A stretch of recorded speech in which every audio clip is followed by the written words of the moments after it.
நம்ம குளிக்கிற நீரில் சுத்தமான தண்ணி நான் ஏற்கனவே சொல்லியிருக்கேன், ஒரு பதிவு போட்டிருக்கேன். ஆடி பெருக்கன்று நம்ம வீட்டில் வைக்க வேண்டிய கலச தண்ணியை பற்றி.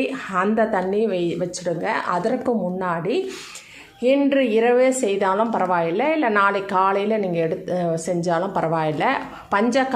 பஞ்சகாவியம் சொல்கிறது எல்லாமே பசுவிலிருந்து வரக்கூடிய பால், தயிர், நெய், பசும் கோமியம், பசும் சாணம். இதில் ஏதாவது ஒரு பொருள் கிடைச்சா கூட போதும், இல்லை 5 பொருளும் போடலாம். இதில் ஏதாவது 5ம் கிடைச்சதுன்னா ரொம்ப சந்தோஷம். அந்த 5 பொருளை அந்த குளிக்கிற நீரில் 1 ஸ்பூன் போடுங்க.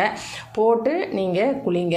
இல்லை இதில் 5 எங்களுக்கு கிடைக்கல அப்படின்னா எது கிடைக்குதோ அதை போட்டு நாளைய தினம் நீங்கள் குளிங்க. குளிக்கிற நீரில் நல்லா கலந்துட்டு நீங்கள் குளிக்கும் பொழுது உங்களுடைய வலது கையை அந்த தண்ணி மீது, ஒரு பக்கெட்டு ஃபுல்லாக வாளி ஃபுல்லாக தண்ணி பிடிச்சிட்டிங்க, அதில் இந்த பஞ்சகாவியத்தை